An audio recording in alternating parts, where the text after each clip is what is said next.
Herkese merhaba, kanalımıza hoş geldiniz. Bugün hep birlikte bu videomuzda görmüş olduğunuz hırka modelini birlikte çalışacağız. Bu modelimizin sarı rengini yaparken size BİM'den aldığım iplerin paylaşımını yaptığım videomda anlattığım Ören Boya'nın favori ipini kullandım. Sarı ipim Ören Boya'nın favori ipi.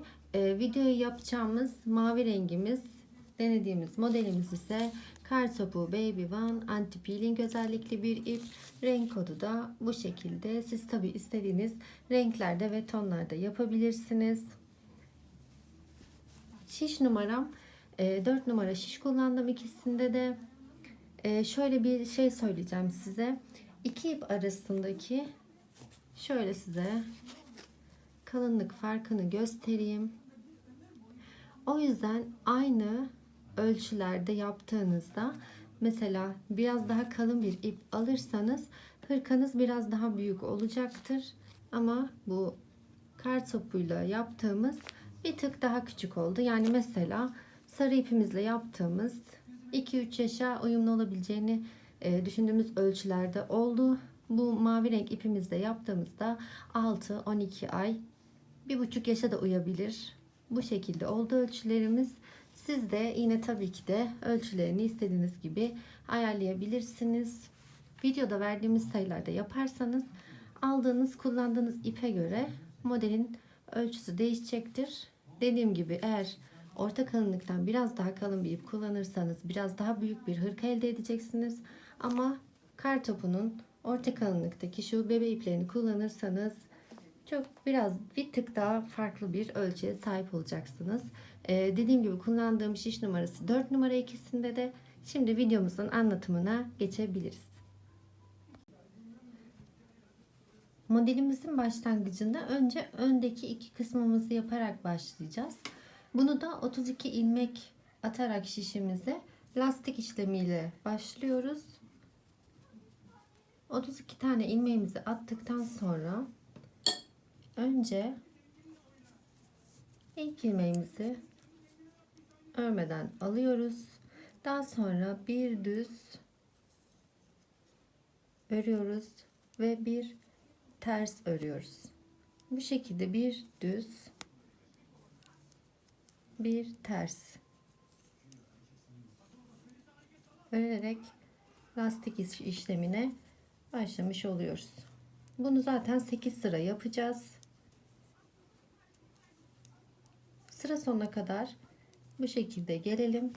Bir düz, bir ters yaparak sıra sonuna gelelim. Birinci sıramızı bu şekilde tamamladık. Şimdi arka sırada yani ikinci sıramıza geçiyoruz. Burada da yine ilk ilmeğimizi örmeden alıyoruz. Daha sonra düz ilmeğimizi düz, ters ilmeğimizi ters şeklinde örüyoruz ve bu sıramızı da bu şekilde tamamlıyoruz. Bu sıramızı da tamamlayınca ikinci sıramızı örmüş oluyoruz. Daha sonra ön yüze geçtiğimizde yine aynı lastik işlemine devam edip 8 sıra lastik yapacağız. Bu şekilde biz toplam 8 sıraya tamamlayalım lastiğimizi. İkinci sıramızdayız şu an zaten. Diğer 6 sıramızı da örüp modelimize devam edelim. 8 sıra lastiğimizi ördük. Şuradan saydığımızda 2, 4, 6, 7 ve 8. sıramızı ördük. Şimdi bütün ilmeklerimizi düz örgüye çevireceğiz. İlk ilmeğimizi yine örmeden alıyoruz. Düz ilmeğimizi düz örüyoruz. Ters ilmeğimizi de yine düz örüyoruz. Bütün ilmeklerimizi bu şekilde aynı yönde örüyoruz. Ön kısımda yani bu birinci sıramız oluyor. Bütün ilmeklerimizi düz ilmeğe çeviriyoruz.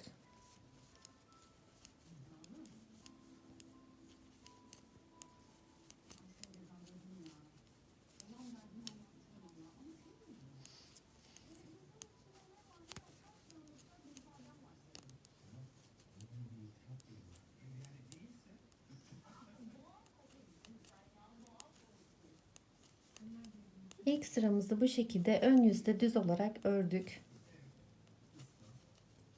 İkinci sıramız arka sıramız oluyor. Arka sırada da düz örgüde önde düz, arkada ters şekilde örüyoruz. Şimdi bütün ilmeklerimizi ters olarak öreceğiz. Bu da ikinci sıramız. Bütün ilmeklerimizi bu şekilde sıra sonuna kadar ters örüyoruz.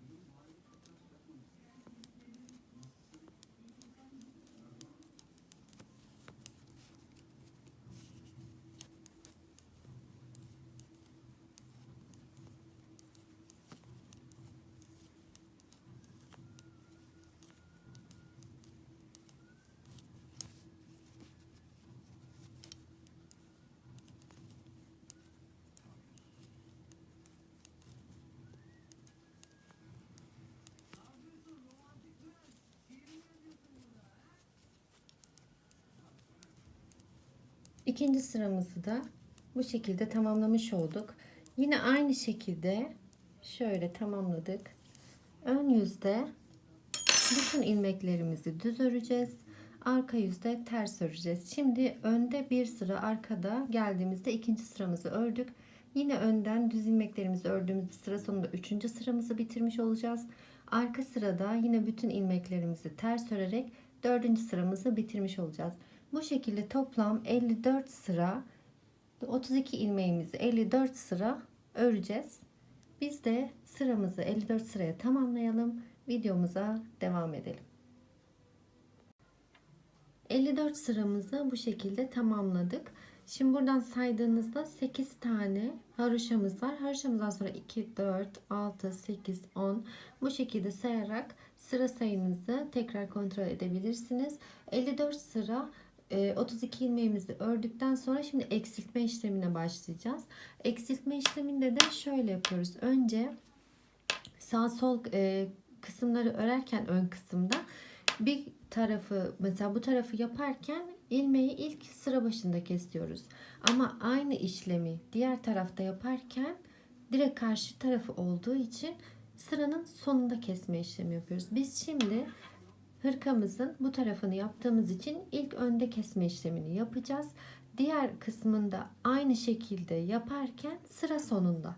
Bu sefer bu tarafta olacağı için sıra sonunda kesmemizi yapacağız. İşlem aynı. Sıra sayısı, ilmek sayısı, her şey aynı. Sadece keserken sıra başında değil, bu tarafta. Bu tarafa geçtiğimizde sıra sonunda kesiyoruz. Şimdi ilk iki ilmeğimizi bir alıp ilk kesme işlemimizi yapıyoruz. Daha sonra sıra sonuna kadar bütün ilmeklerimizi düz örüyoruz.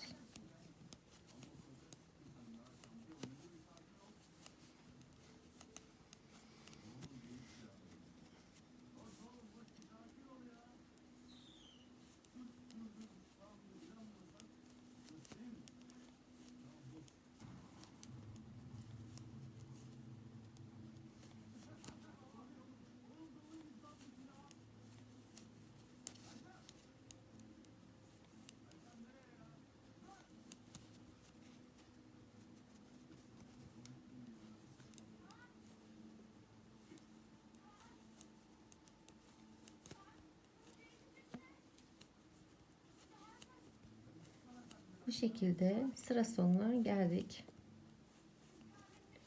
Şimdi arka sıramızı da normal ters örgü olarak örüyoruz. İlk ilmeğimizi örmeden alıp sıra sonuna kadar bu şekilde ilmeklerimizi ters örüyoruz. Bu şekilde sıra sonuna gelelim. Ön kısımda yine bir kesme işlemi birlikte yapalım. Sıra sonuna geldik. Şimdi bir kesme işlemi daha yapıyoruz. 27 ilmek kalana kadar her ön sırada bir kesme işlemi yapıyoruz. Bu şekilde yine iki ilmeğimizi bir alıp kestik. Yine sıra sonuna kadar düz öreceğiz. Bu şekilde sıra sonuna kadar düz öreceğiz. Daha sonra arka sıramızı yine normal ters örgü olarak öreceğiz. Ön sıraya geldiğimizde yine ilk iki ilmeğimizi bir alıp bir kesme işlemi daha yapacağız. Bu şekilde ilmek sayımız 27 kalana kadar her ön sırada en başta kesme işlemimizi yapalım ve videomuza devam edelim. Kesme işlemimize devam ediyoruz bu şekilde. Her ön sırada en başta 2 ilmeğimizi bir alıp kesiyoruz. Şimdi 28 ilmeğimiz var şişimizde. Son kesme işlemini de böyle yine kesme işlemimize devam edeceğiz ama her ön sıradaki bu 27. ilmeğimizin kalışını birlikte yapalım. Kestik ilmeğimizi ve artık kestikten sonra şimdi ön sırayı yine aynı bu şekilde örüyoruz ve şişimizde 27 ilmeğimiz kalmış oluyor. Böyle sıra sonuna kadar örüyoruz.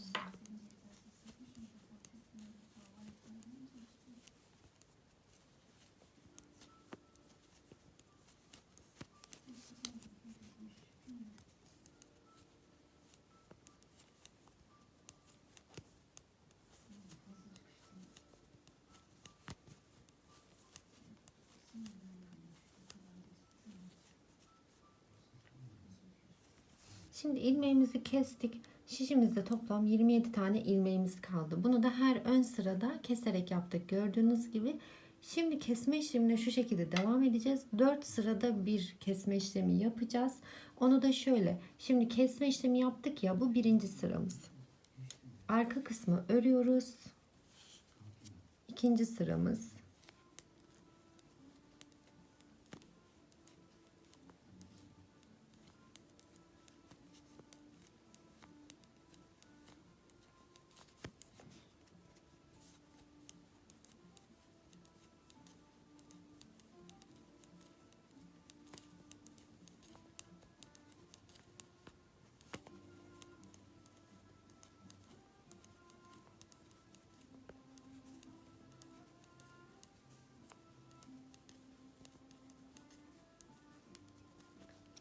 Şimdi normalde ön sırada kesmemiz gerekiyor ya, bu sefer kesmiyoruz. Bu 27 ilmek kalana kadar her ön sırada kesmiştik ya. İkinci sırayı şimdi ördük arka kısımdan. Şimdi üçüncü sırayı yine ön yüzünü örüyoruz. Her ilmeği örerek.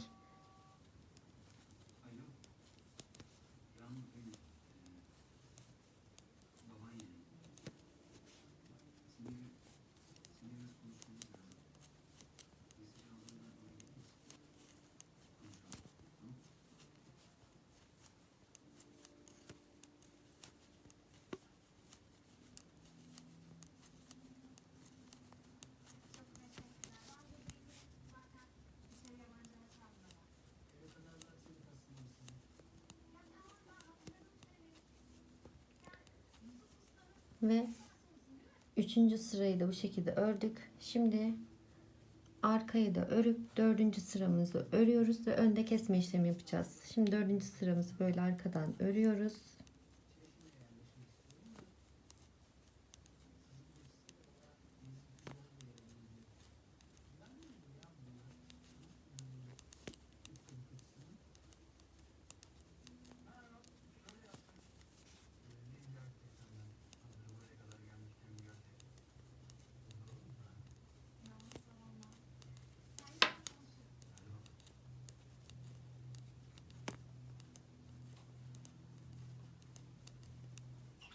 Şimdi dördüncü sıramızı da örmüş olduk.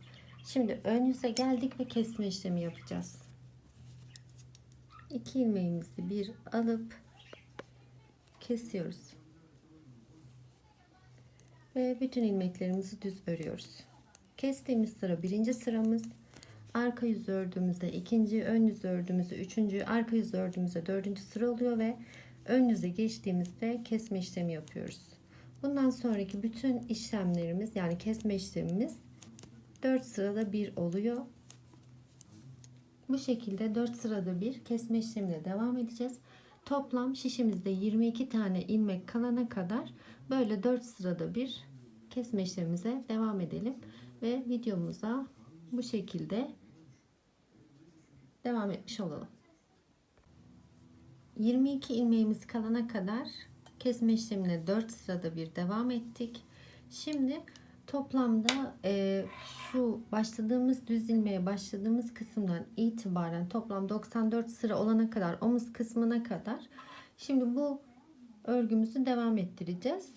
Bu 22 ilmeğimizi önden düz arkadan ters şeklinde örmeye devam edip şurada 8 haroşamızdan sonra saydığımızda 94 sırayı tamamlamış olduğumuzda artık ön kısmımız bitmiş oluyor. Şimdi biz bunu 94 sırayı tamamlayalım. Daha sonra diğer kısmını yapacağız. Bu diğer kısmını da aynı şekilde yine 32 ilmekle başlıyorsunuz. Yine 8 sıra lastik yaptıktan sonra 54 sıra düz 32 ilmeği ördükten sonra, şimdi burada ön kısımda kesiyorduk ya, bu tarafı yaparken son 2 ilmeği bir alarak kesme işlemi yapıyoruz. Çünkü şöyle duruşta karşılıklı hizalamamız gerekiyor. Şimdi biz bu parçayı tamamlayalım. Diğer parçayı da tamamlayıp videomuza devam edelim. Öndeki iki parçamızı da bu şekilde şimdi ördük ve birleştirme işlemi yapacağız. Dediğim gibi bu kısımda örerken kesme işlemini ön iki ilmeği bir alarak kesiyorsunuz. Yine tamamen aynı şekilde yapıp sadece tek fark, kesme işlemi yaptığınız yer bu kısımda başta değil sondaki iki ilmeği bir alarak yapıyorsunuz. Bu kadar. Tek fark bu. Şimdi birleştirme işlemi yapacağız ama birleştirme işleminden önce şu boyun kısmını için ilmek arttıracağız. İki şişimizde de 22'şer tane ilmeğimiz var. Ve 18 tane ilmek arttıracağız. İlmek arttırırken şu iki ilmeğimizin arasından şişimizi geçirip ipimizi dolayıp şöyle ilmeğimizi çıkarıyoruz. Yine aynı şekilde çıkardığımız ilmek ve şişteki ilmek arasından bir ilmek daha. Bu şekilde 18 tane ilmek çıkarıyoruz.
...18. ilmeğimizi de çıkardık. Şimdi diğer tarafla birleştireceğiz. Şöyle ters çeviriyoruz ilmeğimizi. Ve şuradan önce bir ilmeğimizi ters örelim. Daha sonra şöyle ipimizi bağlayalım ki gevşemesin ve ilmeklerimiz sökülmesin. Şimdi ilk ilmeğimizi bu şekilde geçirdik. Şimdi diğer 21 ilmeğimizi sıra sonuna kadar bu şekilde ters örüyoruz.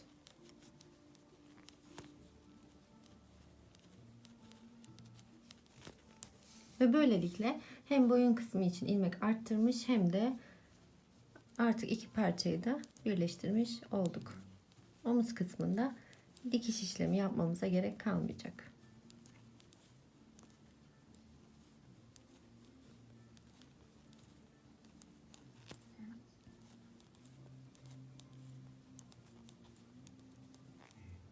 Ve Bu şekilde bütün ilmeklerimizi artık toplamış olduk. Toplamda şişimizde şu anda 22, 22, 18 ile beraber 62 tane ilmeğimiz oldu. Bu 62 ilmeğimizi şimdi önden düz, arkadan ters şeklinde öreceğiz. Şöyle ilk ilmeğimizi örmeden alıp düz kısmı düz, ters kısmı ters örüyoruz.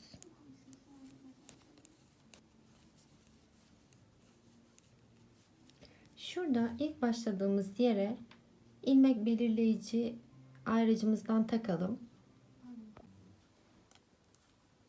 Şöyle ilmek belirleyicimizi taktık. Çünkü bunu kol kısmını örerken uğraşmamız gerekmeyecek sayma işlemiyle direkt buradan ilmek belirleyici sayesinde sayımızı ayarlayabileceğiz. Şimdi bu şekilde bütün ilmeklerimiz önde düz, arkada ters şeklinde öreceğiz ve hiçbir şekilde arttırma eksiltme işlemi yapmadan olan bütün 62 ilmeğinizi 94 sıra, çünkü burada ön kısımda toplamda 94 sıra ördük. Daha sonra lastik işlemi yapacağız tabii ki. Şimdi bütün ilmekleri örüp 94 sıra olana kadar önden düz arkadan ters devam edeceğiz.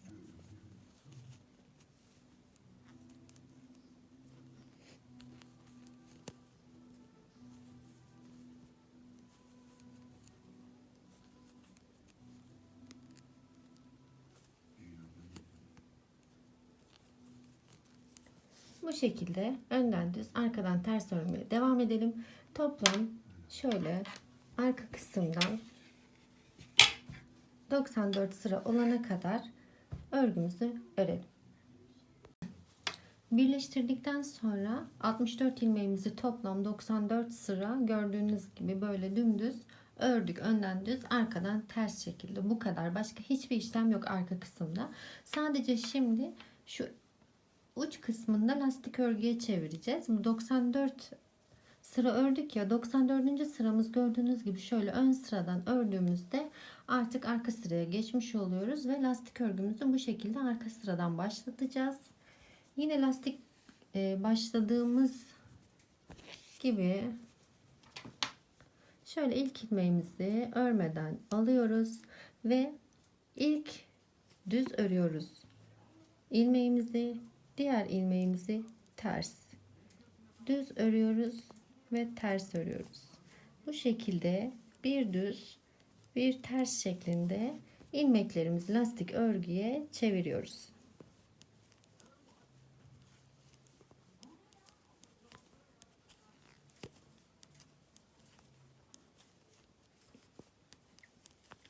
Bütün ilmeklerimizi sıra sonuna kadar bu şekilde bir düz ve bir ters şeklinde örelim ve ön yüzde modelimize devam edelim.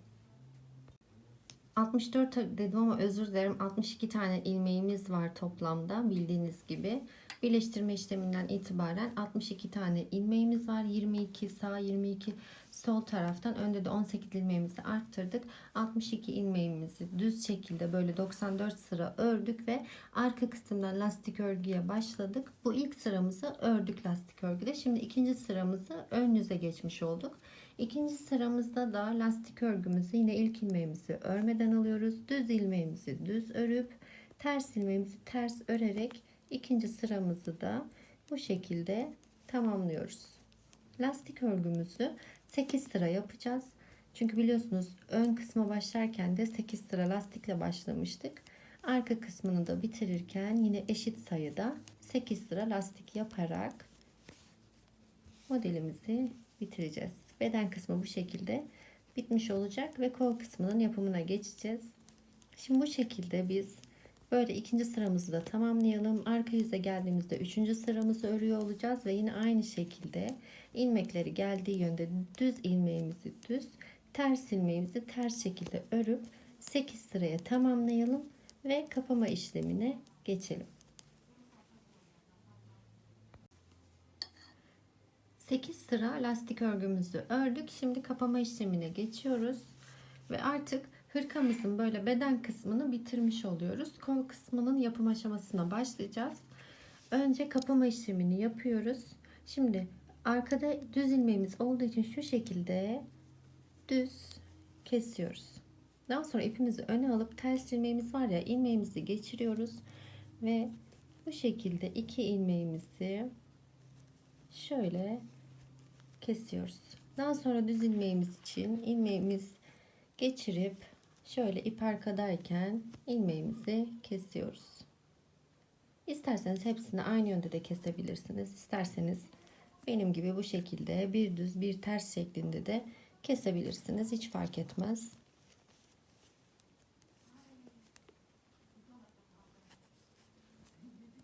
Bu şekilde kesme işlemimizi yapalım ve hırkamızın arka kısmını da bitirmiş olalım.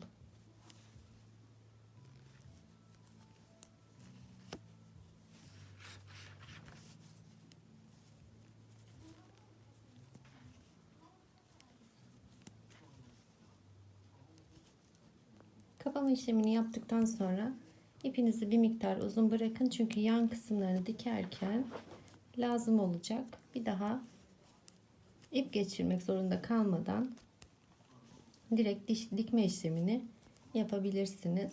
Bu şekilde biz kapama işlemimize devam edelim. Daha sonra kol kısmı için videomuza geçelim. Arka kısmı da bu şekilde bitirdik. Şimdi kol kısmı için ilmek çıkaracağız.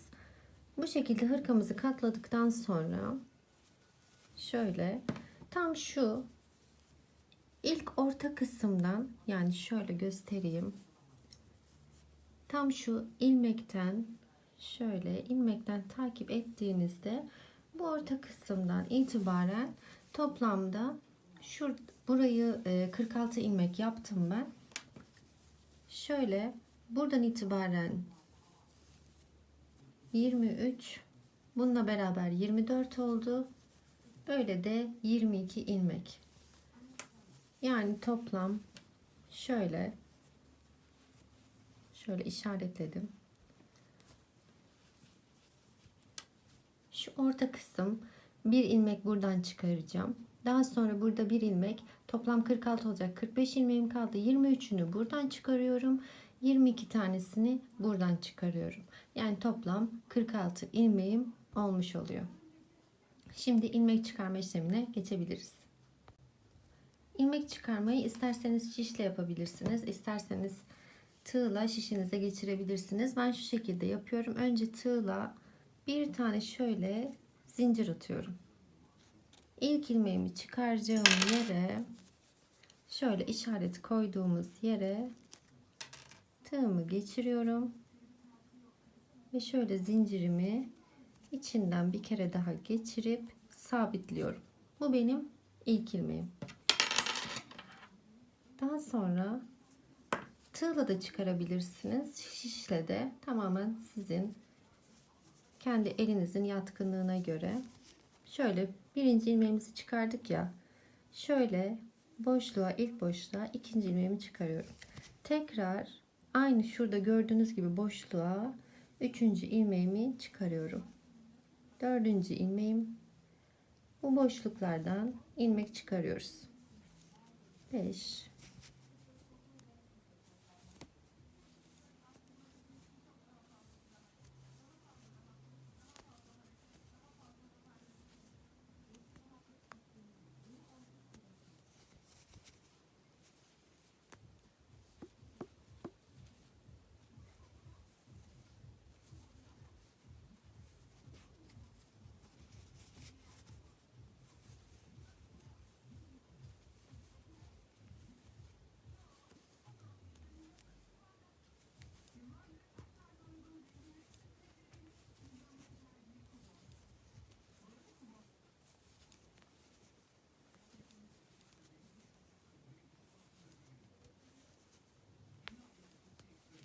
20 oldu şu an. 21,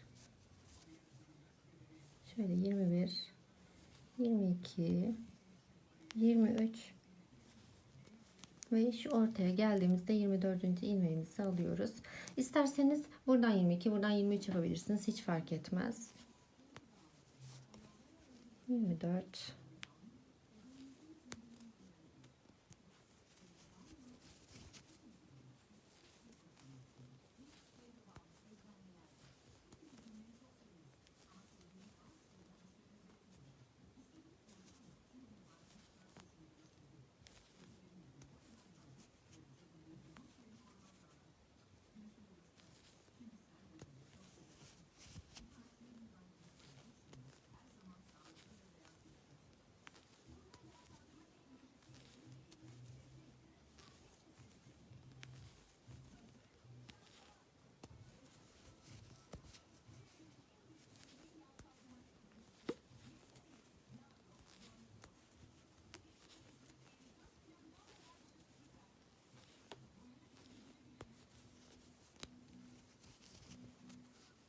Şöyle 44, 45 ve işaretlediğimiz yere geldik.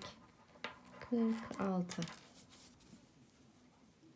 Şöyle 46. ilmeğimizi çıkardık. İlmeklerimizi çıkardık. Bu ilk sıramız. Şimdi ikinci sıramızı örmeye başlıyoruz. Yine aynı şekilde kolda da örme yaparken arka kısımda gördüğünüz gibi ters öreceğiz. Ön kısımda düz öreceğiz. Şimdi ikinci sıramıza başlarken yine ilk ilmeğimizi örmeden alıyoruz. Bütün ilmeklerimizi arka sırada olduğumuz için ters örüyoruz. İkinci sıramız arka sıramıza denk geldiği için bu şekilde ters örüyoruz.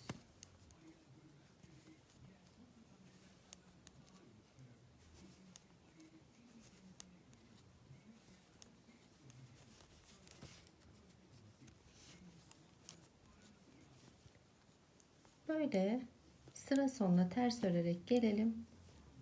Ön sırada videomuza devam edelim.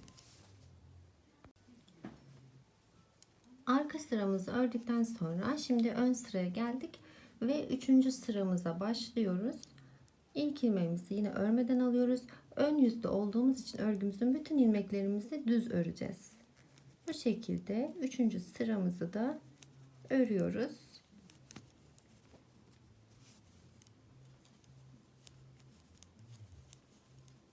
Daha sonra 4. sıramız, bu sıra bittikten sonra arka sıraya denk gelecek. Arka sırada da yine ters örme işlemine devam edeceğiz. Ön yüze geldiğimizde 5. sıraya gelmiş olacağız ve yine bütün ilmeklerimizi düz öreceğiz. Arka yüz 6. sıra olacak ve yine ters örgü öreceğiz arka yüzde. Bu şekilde toplam 44 sıra bütün bu 46 ilmeğimizi 44 sıra öreceğiz ve daha sonra eksiltme işlemi yapacağız. Biz şimdi ilmeklerimizi örelim. 44 sırayı tamamladıktan sonra videomuza devam edelim. Kol için 46 ilmek çıkarmıştık. Bu 46 ilmeği 44 sıra ördük. Önden düz, arkadan ters şekilde. Şimdi eksiltme işlemine başlayacağız. Ben eksiltme işlemini yaparken şöyle biraz karalama kağıda yazdım nasıl yapacağımızı. Şimdi size anlatacağım bunu. Kesme işlemini ön sırada yapacağız. Şimdi şöyle bir sıranın başında bir sıranın sonunda 2 ilmek keserek yapacağız. Şöyle ilk 2 ilmeğimizi bir alıyoruz ve ilk kesme işlemimizi yapıyoruz. Daha sonra sıra sonunda 2 ilmek kalana kadar bütün ilmeklerimizi bu şekilde düz örüyoruz.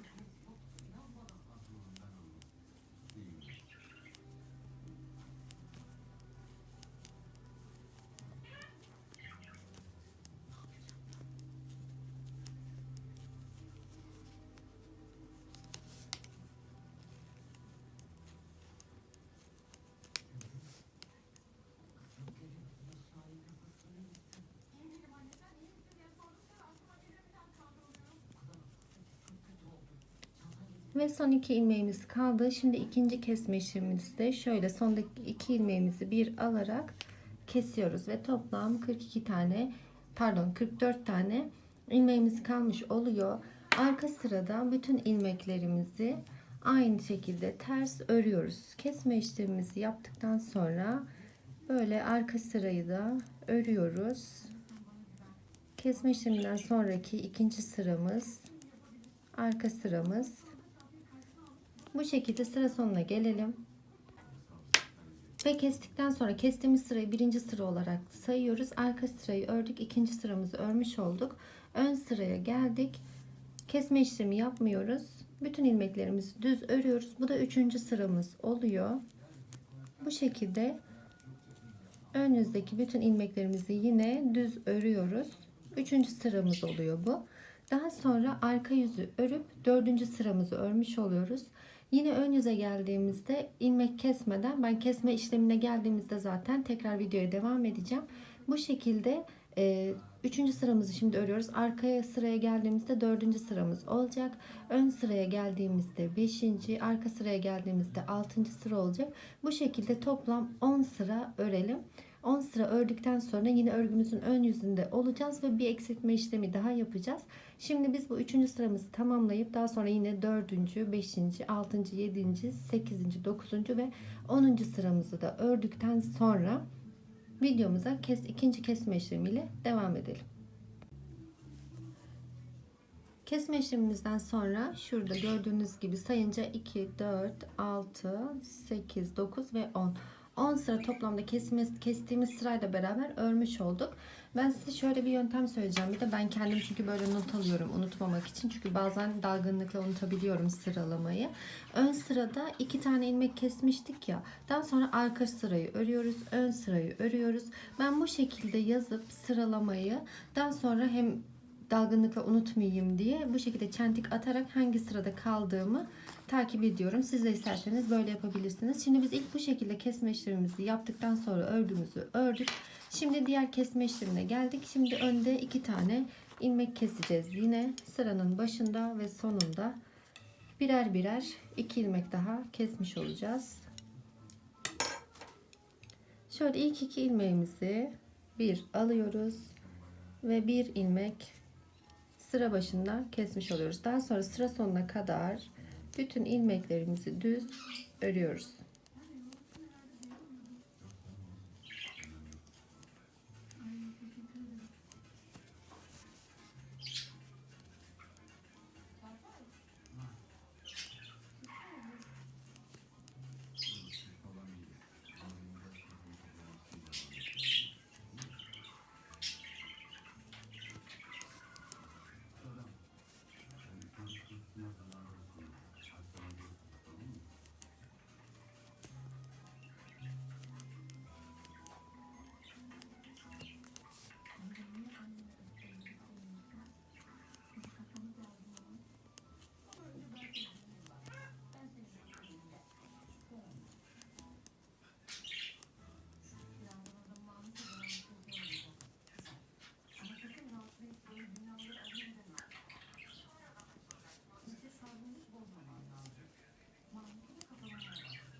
Son 2 ilmeğimiz kaldı. İkinci kesme işlemimizde sıranın sonunda 2 ilmeğimizi bir alarak kesiyoruz ve daha sonra arka sıraya gelip bütün ilmeklerimizi ters örüyoruz.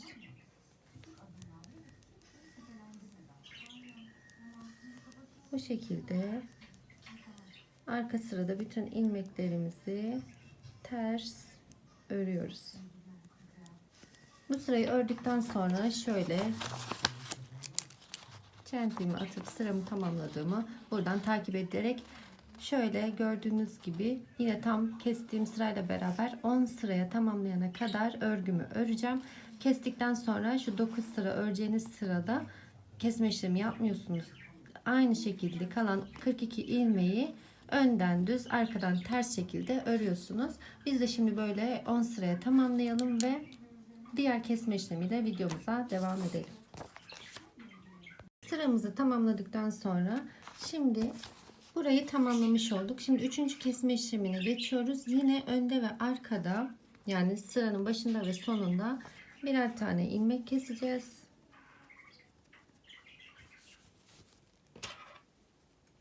Şöyle 2 ilmeğimizi bir alıyoruz ve sıra sonuna kadar yine bütün ilmeklerimizi düz örüyoruz.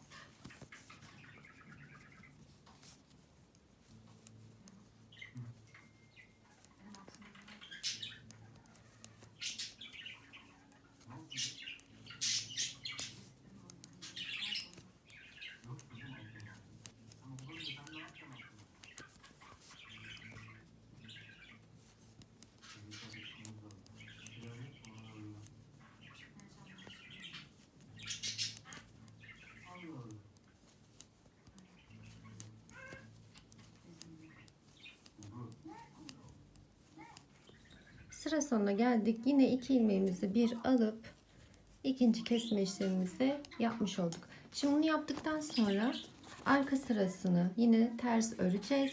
Daha sonra ön sıradan yine düz örgümüzü öreceğiz. Daha sonra yine arka sırayı örüp ön sırayı da öreceğiz ve diğer kesme işlemimiz arka sıraya denk gelecek. Şimdi bu şekilde örelim. Yine arka sırasını, ön sırasını, arka sırasını, ön sırasını örüp videomuza diğer sırayla devam edelim. Şimdi sıramızı da böyle tamamladık. Dediğim gibi böyle gördüğünüz gibi ön sırayı ördüğümüz için arka sıraya denk geliyor. Şimdi kesme işlemimizi, yani son kesme işlemimizi de arka sırada yapacağız ve bu kesme işlemiyle beraber bütün ilmeklerimizi de lastik örgüye çevireceğiz. Artık kol kısmını bitirme işlemine, yani şu lastik işlemini yaptıktan sonra tamamen bitireceğiz. Şöyle şimdi son kesme işlemimizi yine sıranın başında şöyle 2 ilmeğimizi bir alarak kesiyoruz. Ve bütün ilmeğimizi şimdi bir düz bir ters olarak çevireceğiz.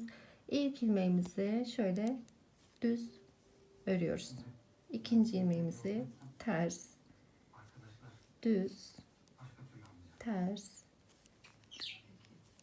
düz, ters, düz. Bu şekilde son 2 ilmek kalana kadar lastik örgüye çeviriyoruz ilmeklerimizi.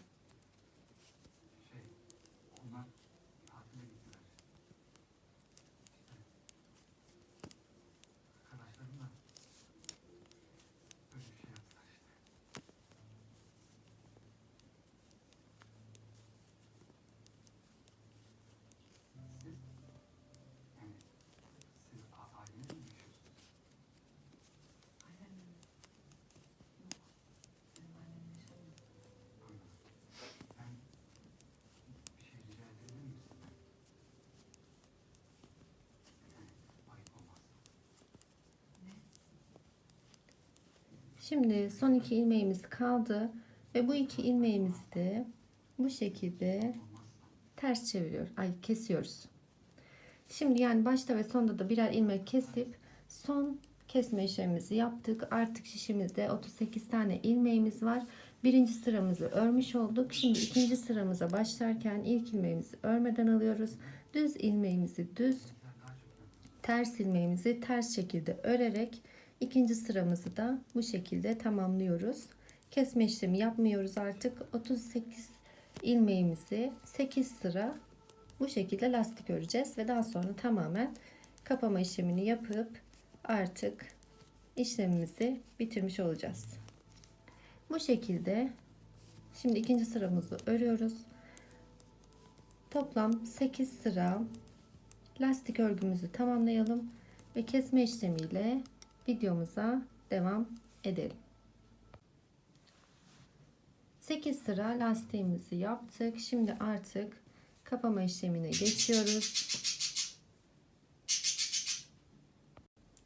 Kesme işleminde ilk olarak şöyle ilmeklerimizi düz keselim.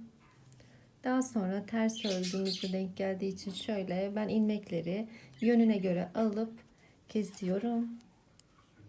Düz ilmeğimizi de düz alıp bu şekilde sırayla kesiyorum. Ama siz isterseniz hepsini aynı yönde de kesebilirsiniz.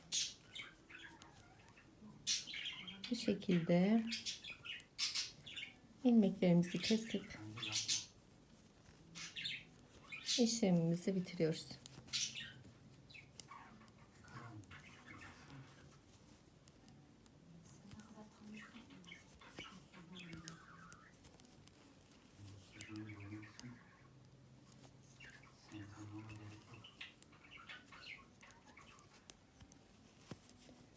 Bu şekilde kesme işlemimize devam edip tamamen bitiriyoruz ve ipimizi biraz uzun kesiyoruz. Çünkü dikerken şöyle birleştirme kısmında kullanacağız diye. Daha sonra aynı şekilde şu diğer taraftaki ilmek yerimizi işaretleyip kol için sayılarımızı ayarlıyoruz ve toplam 46 tane ilmek çıkarıyoruz. Yine başlangıç olarak buradan bu taraftan başlıyoruz. Her boşluktan her boşluktan birer tane ilmek çıkarıp sayıyı 46'ya tamamlıyoruz bu şekilde ve sıralama yine aynı şekilde 46 tane ilmeği çıkardıktan sonra 44 sıra aynı bu koldaki işlemimiz gibi 46 ilmeğimizi önden düz arkadan ters şeklinde örüyorsunuz. Daha sonra kesme işlemlerini burada yaptığımız gibi diğer kolda da aynı şekilde yapıyorsunuz. Biz de şimdi diğer parçayı da yapalım ve videomuzun devamında şöyle hırkamızın ön kısmı için modelimizi kurmaya başlayalım. Şimdi iki kolumuzu da bu şekilde bitirdikten sonra size şöyle ölçülerini vereyim. Şöyle hemen hemen 24,5 santim olmuş kol uzunluğu. Daha sonra birleştirdikten sonra da en ve boy ölçülerini de vereceğim size. Şimdi şöyle ön kısımda şu gördüğünüz lastik işlemi var ya, onu yapacağız. En son zaten birleştirme işlemi yapacağız. Lastik işlemine de başlarken ilk olarak şu kısımdan başlıyoruz.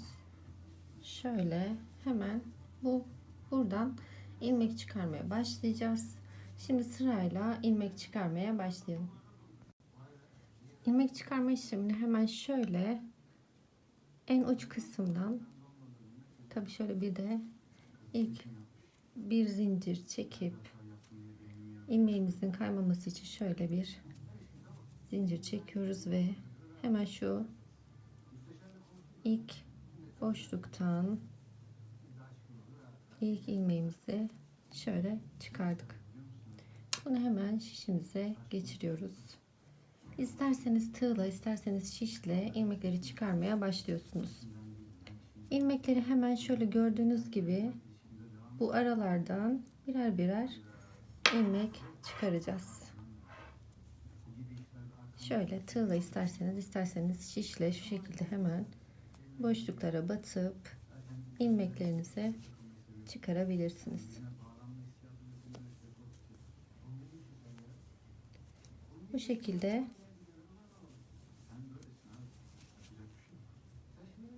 ilmeklerimizi çıkarıyoruz ve ense kısmıyla karşı tarafta da yine aynı şekilde her boşluktan burada ve burada gördüğünüz gibi birer tane ilmek çıkararak lastik yapımına başlayacağız. Ben şimdi böyle ilmek çıkarmaya devam edeyim. Sizinle çıkardığım sayıyı da paylaşacağım ve videomuza bu şekilde devam edelim. Şimdi bütün ilmekleri çıkardık. Şu an toplam benim şişte 123 tane ilmeğim oldu. Şu başlangıç kısımlarında bir iki sayı fark edebilir. O hiç önemli değil. Zaten şimdi bir ters bir düz lastik örgü yapacağımız için bir iki sayı fark etmesi hiç sıkıntı değil. Şimdi bu ilk ilmek çıkardığımız sıra birinci sıramız sayılıyor. Yine aynı şekilde 8 sıra lastik yapacağız. İlk ilmeğimizi örmeden alıyoruz.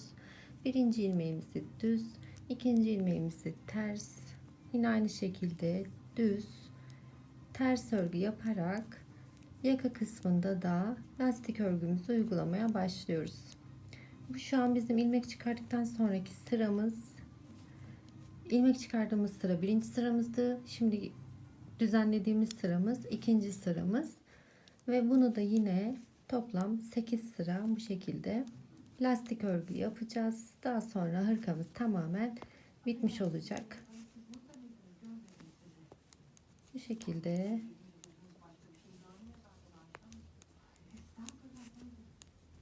lastik örgüye devam edelim.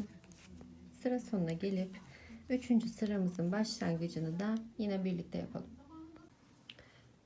İkinci sıramızı bitirdik. Şimdi 3. sıramızın başlangıcında yine ilk ilmeğimizi örmeden alıp ilmeklerimizi gelişi yönünde örüyoruz. Düz ilmeğimizi düz, ters ilmeğimizi ters örerek 3. sıramızı da bu şekilde devam ettiriyoruz.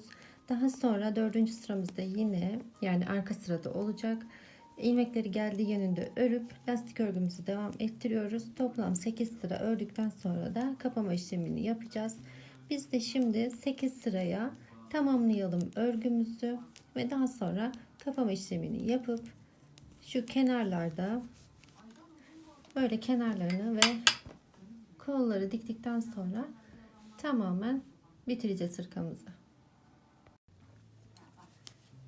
8 sıra lastik sıramızı tamamladık. Şimdi kapama işlemine geçiyoruz. 2 ilmeğimizi bir alıyoruz. İlmeklerimizi dediğim gibi aynı yönde de kesebilirsiniz. Benim gibi düzü düz, tersi ters şekilde de kesebilirsiniz. Tamamen sizin isteğinize bağlı. Nasıl isterseniz.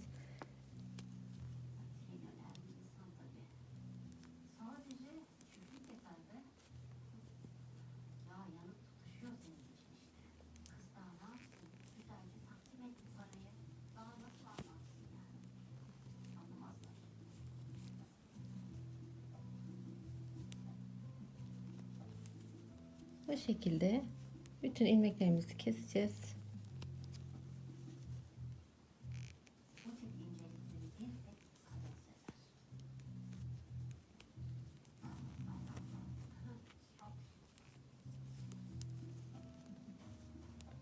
Biz de böyle kapama işlemimizi yapalım. Videomuza hırkamızı birleştirme işlemiyle devam edelim. Hırkamızı bu şekilde öndeki lastik işlemini bitirdikten sonra dikme işlemine geçiyoruz artık ve ters yönden yapacağız dikme işlemini. Bu şekilde hırkamızı katlıyoruz. Şöyle kenar kısımlarından dikme işlemi yapacağız. İğnemize ipimizi geçirdik. Önce kolda bıraktığımız, şu lastik kısmından sonra bıraktığımız uzun ipe ipimizi geçirip şuradan hemen dikme işlemine başlıyoruz. Bir kere de şöyle düğüm atalım. Sabit olsun. Dikme işlemi yaparken şöyle karşılıklı iplerimizi dikiyoruz. Çapraz şekilde ve karşılıklı böyle dikeceğiz bütün kol ve köşe kısımlarını. Daha sonra hırkamız tamamen bitmiş olacak. Ben düğmeli yapmadım bu hırkayı çünkü genelde şimdi ben bu hırkanın üzerine bulut süslemesi yapacağım için ön kısmının böyle salaş bombayla durmasını istiyordum. O yüzden düğme takmadım. Siz isterseniz tuhafiyelerde bulabileceğiniz çıt çıtlar var. O çıt çıtları takıp ön kısmını düğmeli şekilde, düğmesiz ama çıt çıtlı şekilde yine kapanır bu şekilde kullanabilirsiniz. Şimdi böyle ben dikmeye devam edeceğim. Yan kısımlarında da aynı şekilde yine karşılıklı bu şekilde dikeceğim ve hırkam bitmiş olacak.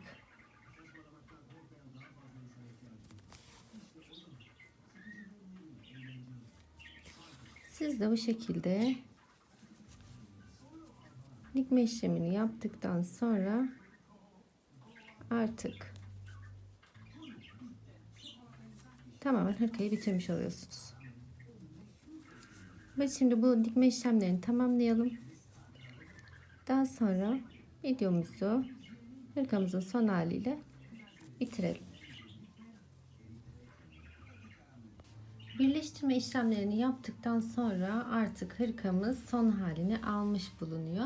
Size söylediğim gibi ben burayı biraz böyle bu şekilde sevdiğim için ve bağlanmayacak için, bulutlu bir hırka yapacağım için bu proje olarak bunu bulutlu hırka yapacağım. O yüzden ön tarafının bağlanmasını istemiyorum. Ama şöyle bir size fikir söyleyeyim.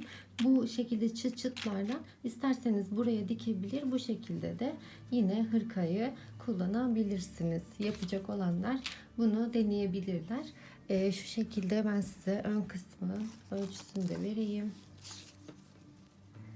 Şöyle 30 santim uzunluğunda, şöyle arkadan beden genişliğine baktığımızda da 29 santim, 28-29 santim oluyor.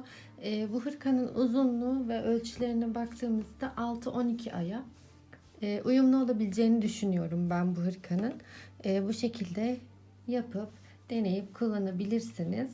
Ve modelimiz, anlatımımız bitmiş oluyor. Umarım anlatımımızı beğenmişsinizdir. Deneyecek olanlara şimdiden kolay gelsin. Kanalımıza abone olmayı ve bize yorum yapmayı unutmayın. Tekrar yeni bir modelde, yeni bir videoda görüşmek üzere. Hoşça kalın.